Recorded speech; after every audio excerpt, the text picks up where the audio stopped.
What's going on, everyone? Welcome to another episode. You probably know this. I'm your host, Javier. If you're new to the show, welcome to the show. If you are an ongoing guest, I appreciate you taking the time to listen to this podcast. And I've had a lot going on over this entire summer. As I if you listen to my previous one, you probably know what's some of the stuff going on. Just a lot of travel. Not a lot of travel, just busy. Kids, family, everything. And then we're also getting our basement finished, which has been a complete nightmare. Not that it's been bad, it's taken longer than expected. Like we started this whole thing back in like April and we're already in August. And I just want this damn thing to be done.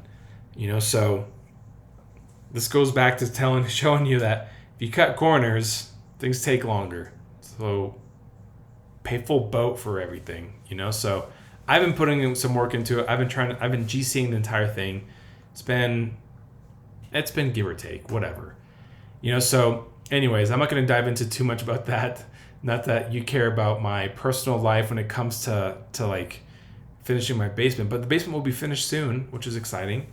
I know a few weeks ago I was doing a recording. It was at night and there were deer walking in front of my street. And come to find out, the deer found that we have a garden and then they're eating the lettuce in our garden.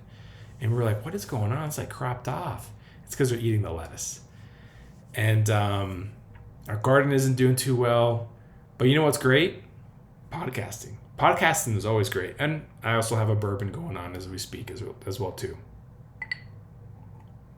So you probably heard the ice, or not the ice, but the stones kind of rattling a little bit. So what I wanted to do is I wanted to talk about this concept called the attractive character. And this is something that can definitely be leveraged in facility management and property management because there are a lot of characters. I mean, I can already picture it. Like a lot of these FM companies, they're all like, my dad started this back in 1972 and he was in the HVAC space. And then like I joined in and I essentially didn't want to do HVAC anymore. And so by trade, I decided to kind of shift and I got into this facility management. And we've been doing it since 1984. And then they've been doing it for like 30 years. And so I'm not knocking that. So if that is you and you're listening to this podcast, it is not a knock, okay? But I'm just saying like those stories are true. And you have like a badass story, okay? Like you have a badass story and that story needs to be told. And like this attractive character is like prime for you. Or maybe you're one of those like, IFM company owners that own like a SaaS type company. A great example. I don't know who the CEO's, Mike P. I forget his last name. Company for I View It. Okay. SaaS company. Look them up. But anyways, they're primed for the attractive character. Totally primed for this, so hey, hit me up if you guys want to know more about this. The attractive character is a really cool concept, and it goes very well for companies that are trying to do a founder brand story. Okay, so get this: you create an attractive character, you create a founder brand story. Just go along with this so far. This is what I mean. You get a founder who has a badass idea, launches the badass idea. People are like, damn, this is cool. He hires people. He's get funding. Maybe he's like pre-seed funding or Series A funding. He gets funding. But then like he sits behind the scenes. Flip the script on this. You have a brilliant founder, starts a company, builds a founder story, creates an attractive character, easily gets funding, and easily sells like clockwork, like prints money in his company. That's a different story. You see what I'm saying? So people that are listening to this are going to be two people. It's going to either be the person that knows who the attractive character should be, or the founder, like, hey, we need to build something around you, or you are that founder and you need to become that. You need to transform to become that. And I can tell you this right now, as soon as you do this, this can change a lot of shit for your company. Okay? So we are working in that direction. It's still pulling teeth at times, but at the moment we don't have the bandwidth to build this founder story. We just don't have the bandwidth. It's just what it is. But we're exploring stuff. And so this attractive character, the best way I can explain this is that it's someone that you look up to. So example is this. This is probably a poor example, but just bear with me. Even like Jared from Subway, okay? I know what he did after all this other stuff was horrible, and I'm not condoning any of that kind of stuff. Like, but what I'm saying is that like he was the attractive character for Subway for several years, okay? Like if I just showed you a picture of a overweight person and said this is Jared, you'd be like, okay, he's overweight. But if I said, hey, this is Jared, and he was 450 pounds, and then like in 2.5 years he lost over 200 pounds, and he did it by eating Subway sandwiches and walking on his lunch break, and you'd be like, whoa, wait, he ate Subway and he lost weight eating Subway? And in your head you'd be thinking like, yeah, walking, I get that, but he ate Subway and lost weight? He ate it twice a day? And you'd be kind of like, that is nuts. Why? This is why Jared became the attractive character for Subway, which is a national brand. I mean, not even a national brand, a world brand. Okay? There's no spokesperson for Subway. Now there are, but like he was the spokesperson for such a long time. When Jared got in trouble with all of his stuff, rightfully so, sales for Subway plummeted by over $500 million. That's a lot of money. Okay? Another example of the attractive character, Ocean's 11, great movie, right? What did they do? They took like some of the best actors and actresses at that time and just put them all in the movie. They're like, fuck it, we're gonna put Brad Pitt, we're gonna put Matt Damon, we're gonna put Julia Roberts, we're gonna put all these dudes and dudettes into this movie, and let's say like you're like, I can't stand Brad Pitt, I think he's just a jerk, but I love Julia Roberts. Then you'll probably go see the movie anyways. And it's because of those attractive characters, that movie exploded and created a large box office. I mean, you can even argue an attractive character for Star Wars. Han Solo, okay? Harrison Ford, like everyone loved him back in the 70s and 80s whenever he was Han Solo for the Star Wars 5, 6, or 4, 5, and 6. And then Star Wars relaunches. Han Solo is brought into like these older Star Wars and then killed eventually. If you didn't know that and I ruined it for you, I'm sorry, but you should have already seen the damn movie. But attractive character. People loved Harrison Ford in Star Wars, which then also carried over into this other movies that he did in the future. You know what I'm saying? So if you position yourself as the attractive character, this can be big for your company, and that's something to kind of think about. So that's the attractive character. It's someone that's like, man, I want to be like that person. So do you really need it? Yes, you do. Like, you want people to be like you. And I positioned myself like that when I ran my business at the Dojo of Karate and Fitness. When I was running my martial arts and my personal training studio, I positioned myself as the attractive character where people are striving to be like me. I had people that thought I could do all sorts of weird stuff. Like, it was hysterical and funny. And I just couldn't believe it. But, where it all starts is that you need to have certain elements. And so one of the elements of an attractive character is you got to have a very compelling and relatable backstory. Like this backstory needs to be like, man, you get me. Like I'm going through exactly what you're doing. Like, and you as the person have seen these, these things. Like you're like, man, like this person totally gets me. Like, they understand what I'm saying, and you see this. Like, just think about this when you go to conferences. Okay, I mean, think of it like this. Like, Connects has these big conferences once a year. One of the years that I was there, who was the speaker? Was it Mel Robbins? Maybe it was Mel Robbins. She might have been the keynote. She talks about her stuff.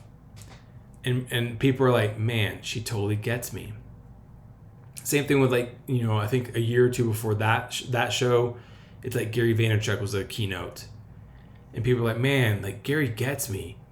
But these people have relatable backstories. And so, these backstories, they basically need to be something that like, yeah, like we literally are living parallel paths, if you will, but you just got bigger as, life went on. But you become relatable and people think like, I'm close to you. I get it. Like, this is why I love certain types of marketers, because they have a backstory that I'm like, yeah, I can relate to that. Okay. So you need to tell your story. That's where I'm getting to. So like, if you're the CEO of I View It, Mike, like you've told your story, but it needs to be on a bigger platform. I think it needs to be huge. It needs to be like where you're jumping on every podcast humanly possible, maybe even mine once I take guests, which is not happening anytime soon, but I don't know, I might make an exception for you. And then you need to tell everyone about it. And your product is amazing. I think it's totally badass, man. Like it's so cool. But where I'm coming from is that like these people need to be the spokesperson of that company. Okay, like Russell Brunson, he's a co-founder of ClickFunnels. Okay, co-founder. He's not even the brains of this thing. He came up with the concepts, and then the brains is Todd Dickerson, who's he makes everything work. He's the reason why ClickFunnels essentially exists. Like Russell had an idea, and Todd just made it happen. But where I'm coming from here is like Russell is the spokesperson. He's the attractive character for ClickFunnels. Now you're like, well, it doesn't make this company sellable. That's true, but let's go beyond that right now. That makes the company attainable. That makes the company desirable. That makes the company stand apart from everybody else. Like, you see what I'm saying? And it's because Russell told all these really cool backstories. Like his backstory, that he started off his whole internet marketing game by selling potato guns online. Like, I dead serious. Like, he sold potato guns online. So the next element you need to have as an attractive character is you need to be teaching in parables. You need to tell stories. All right. So whether you're a faith-based person or not, that's beside the point. But Jesus taught in parables. Why did he teach in parables? It's not because like he loved telling stories. It's because he knew people would be like, oh, now I get it.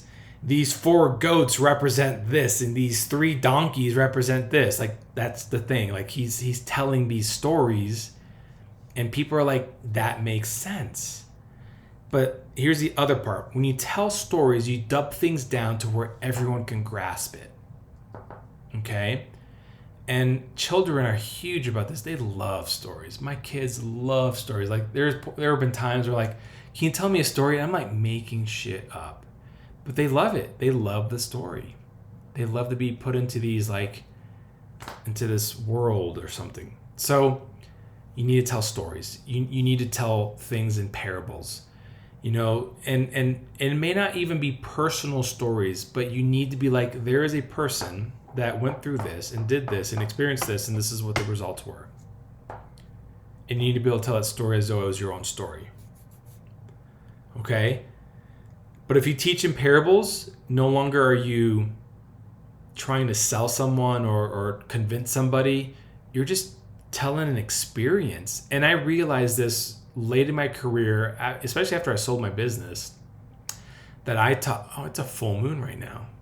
Nuts. Okay. That I taught in parables in my business. So whenever I would sell to parents, I always told stories. And like, oh, Johnny reminds me of me because I've always, been shy. And they're like, how are you shy? Like, you're teaching in front of 50 people. I'm like, yeah, but this is different. And I explained it. And then like the mom's like, oh, I totally get that. Yeah, can we sign up now? Definitely, we can sign up now. And it's the parables. It's the stories that people are just like, eating it up. And so Teach in parables. That helps a lot, especially if you're building this attractive character. Or talk in parables, or all that stuff. Next is you need to have flaws. You need to be, not only do you need to have flaws that are like, man, like not just the backstory, like, oh, you get me, but flaws in like, you're human. You actually went through struggle. And you sucked at all this other stuff, but for some reason you're really good at what you're doing now. So best example is like our podcast episodes.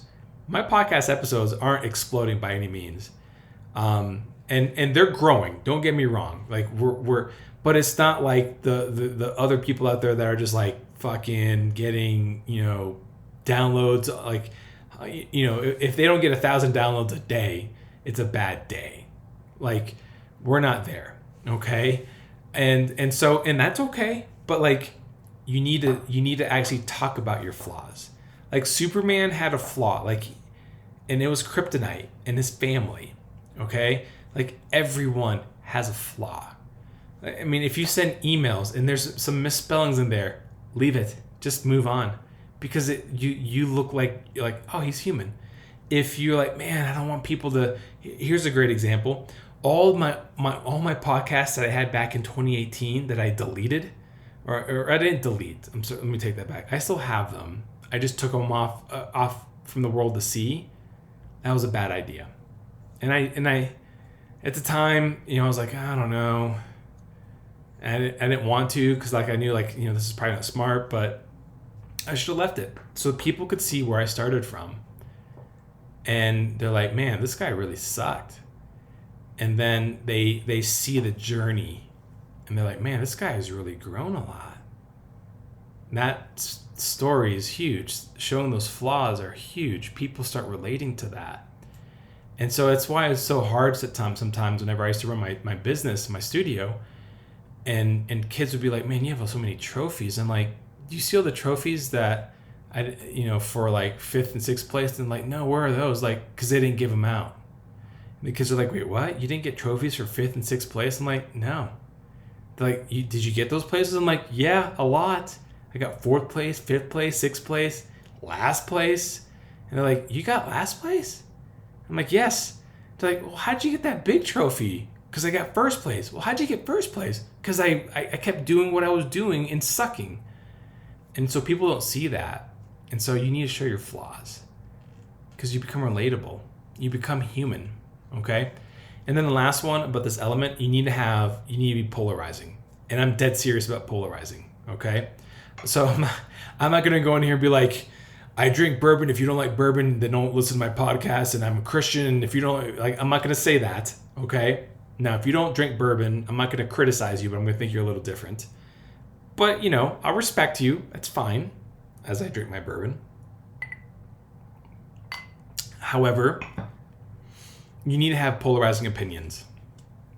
Like, here's an example, and I'll probably piss off some people. I do think the facility management industry and the property management industry sucks at marketing. Completely, 100%. They blow ass.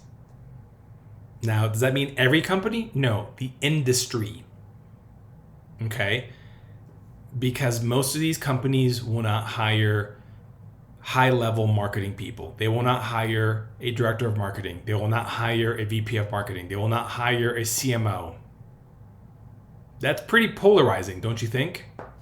It's a pretty glaring opinion. And I do think that. I do think that a lot of these companies strictly lean on just sales and operations, and that is it. And like, well, we've been doing it for 30 years.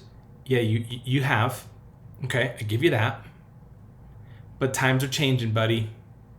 Things are moving differently. So you companies that have like a marketing manager, good for you. You companies that don't have that won't invest in paying a fractional CMO, and you should be doing it, and you have the budget, but you're still kind of like, I don't know, is it worth it? I don't think that's smart to sit on that. Like, you may not be able to pay a full CMO $200K a year. Totally get that, understand.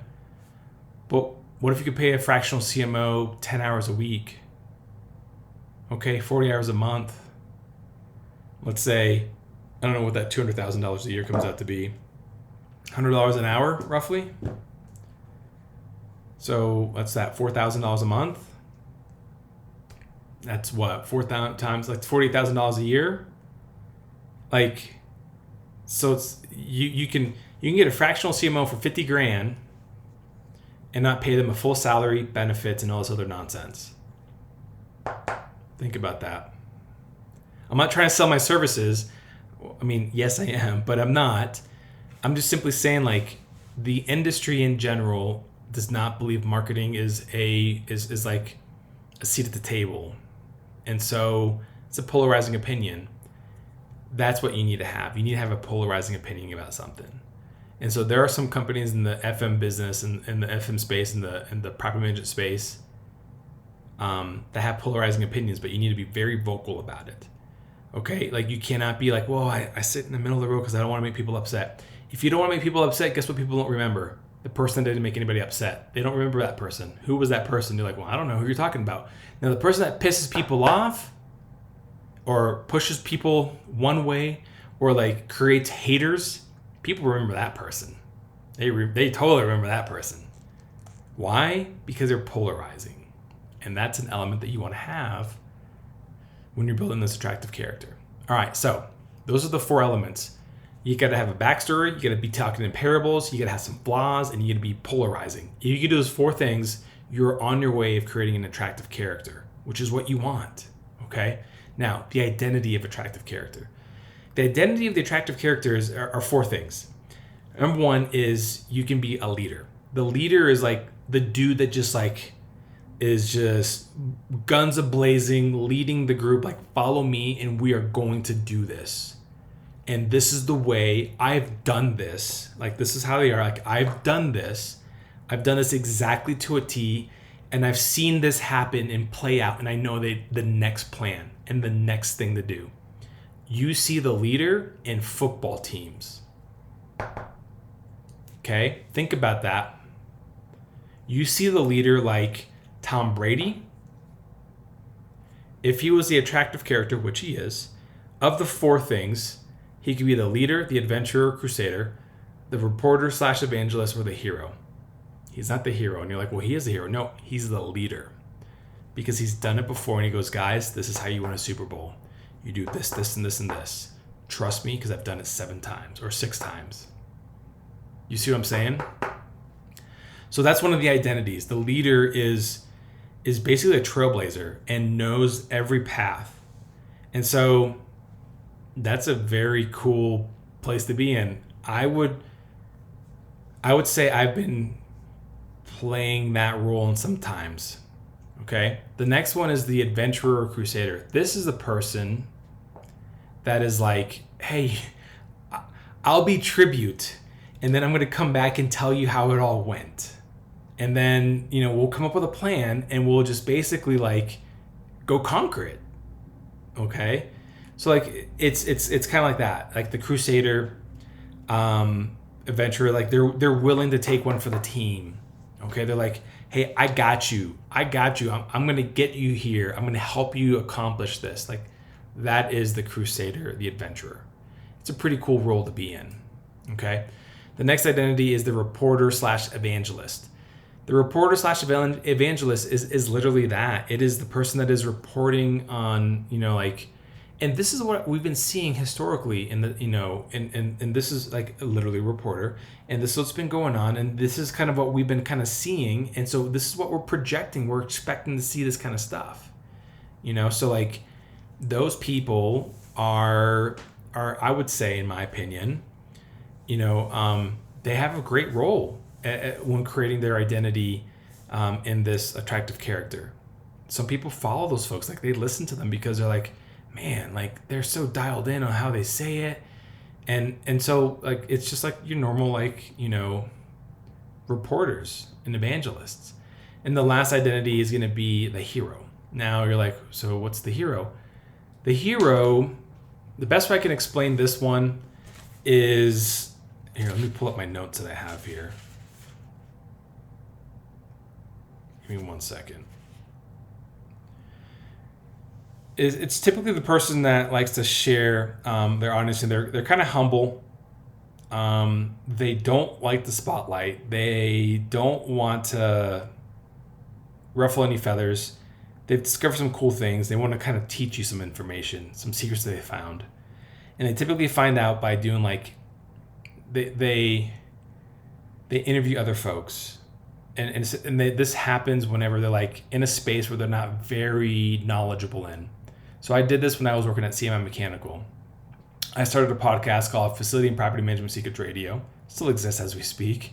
I wonder how many downloads that thing has. But started the podcast. That podcast, I interviewed a whole bunch of like founders, C-suite execs, in the podcast.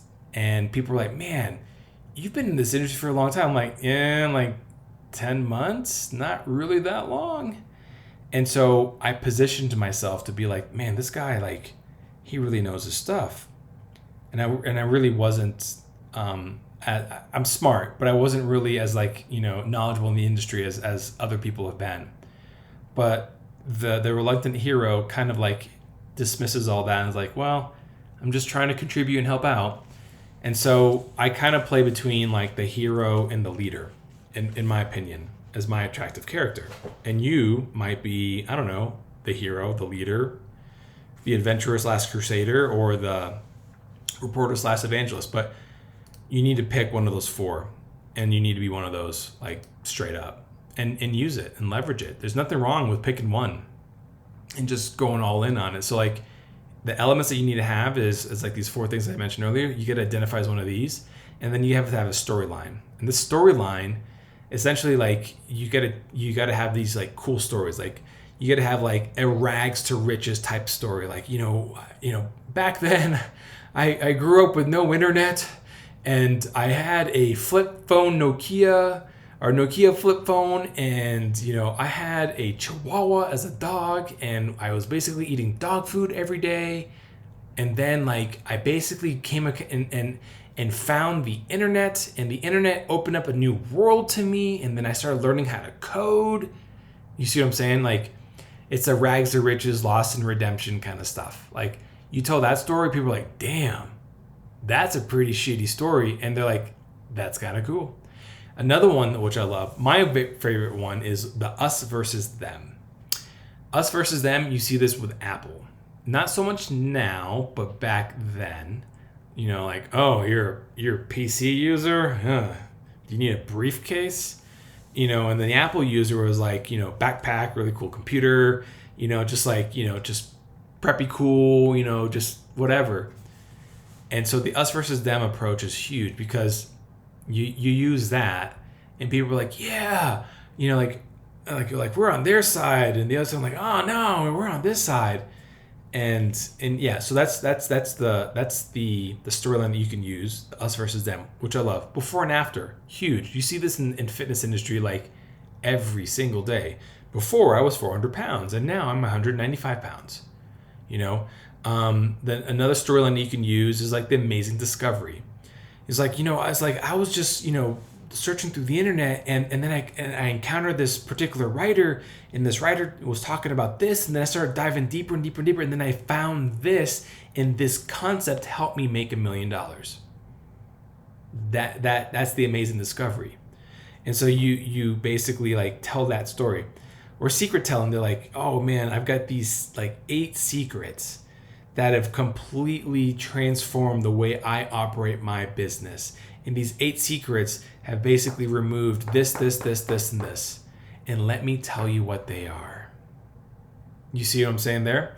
And then the third person testimonial. This is the person that like, maybe you don't have any testimonials like of like stories that you can probably tell, but you have someone else's story that you can use to help push and make you the attractive character. I do this one all the time. There would be stories I don't have, and I'd be like, well, I remember doing this one. I was like, you guys know who Michael Phelps is? And my students were like, yeah. And so I would tell Michael Phelps' story, and I was like, no. And then I took it further, and I go, before he gets into the pool, he does this, and I was going over the routines, and I go, and I forget where I was taking this, but I was telling someone else's story. someone else's testimonial. So a third person story or third person testimonial. That's another one. You tell these storylines like a Lost in Redemption or Us versus Them or Before and After or Amazing Discovery or The Secret Tellings, or like a third person story or testimonial. Then all of a sudden, like, people are like, I'm on board, man. Like, I can relate to you because you get a story that I agree with. You're talking to me in parables, like you tell me lots of stories. You have some flaws, like you get some fucked up shit in your life, and like I can relate to that. You are very polarizing because I don't like those other people over there either, but you're the first person that actually said that, and I agree with you. And you are a trailblazer, and you're a leader, and I'm gonna follow you to the end of the earth. And I love the us versus them approach. Like, yeah, you tell that, and you become this attractive character, and you're like, but that seems like so divisive. It's not. It's staking your claim at who you are and what you're known for. It's staking your claim for that. Okay? Think about this. You create the attractive character. You couple that with a founder brand story. And then all of a sudden you get a recipe for like a strong narrative that people are going to be like, man, this is really cool. I want to follow this. People are going to invest in it. People are going to buy your stuff. People are going to buy your services. People are going to invest in your company. People are going to be customers because of all these stories. And you got to tell them in email. You got to tell them on your website. You got to tell them on social media. You got to tell them in so many different places.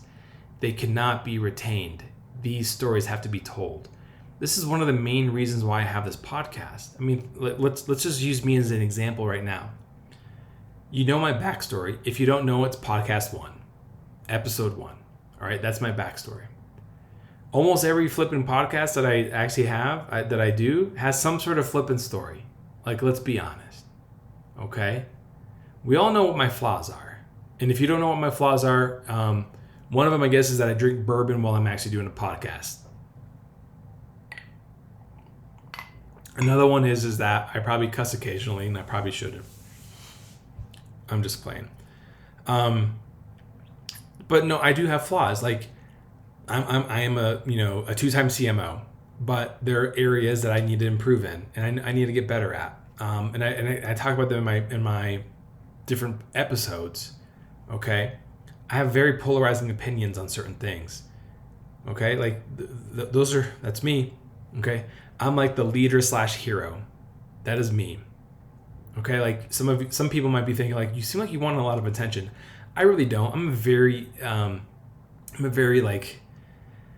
I keep things to myself. I'm introverted to like the extreme, and I'm in the most extroverted type of industry possible. So yeah, that's me. But the stories that I love to talk about is like Lost in Redemptions, Us versus Them, and I would say like Amazing Discovery, Secret Telling. Like those are the kind of stories I love telling. Like the storylines that I like to use. And so that's how I tell things. That's me. That's my attractive character. You need to have your own. And when you do that, I think things start changing. We are going to be working in that direction for Rapmate, and we're going to be doing that for our company. And I think it's going to help us sell more wraps. I really do. But it takes time to build all that stuff. But once you start building it, I've had other episodes that talk about like, building your list and the 3 types of traffic and all this other stuff. Like you start building that attractive character, emailing your list is gonna be way easier because you can tell really, really badass stories after that because you've experienced certain things and like, I've got a voice. So things to think about. Anyways, I'm going to end this podcast episode. This has been way longer than I expected, but 3 things. Share this podcast with people, like DM them, send them a text message, like you got to listen to this crazy guy, Javier. He's super smart. I think I am with facility management marketing and property management marketing. Like listen to this dude and send it to them because we want to grow this podcast. We want to get this thing growing. Number 2, connect with me on LinkedIn. Like, yes, I will communicate with you. Like send me questions and stuff. Like I want to hear from you. And number 3, rate this podcast for me, please. go to Spotify, go to Apple Podcasts, and give it a 5-star. We would really appreciate that. If you can do those 3 things for me, that would be great. Other than that, I hope you guys have a wonderful day, and I'll talk to everybody later.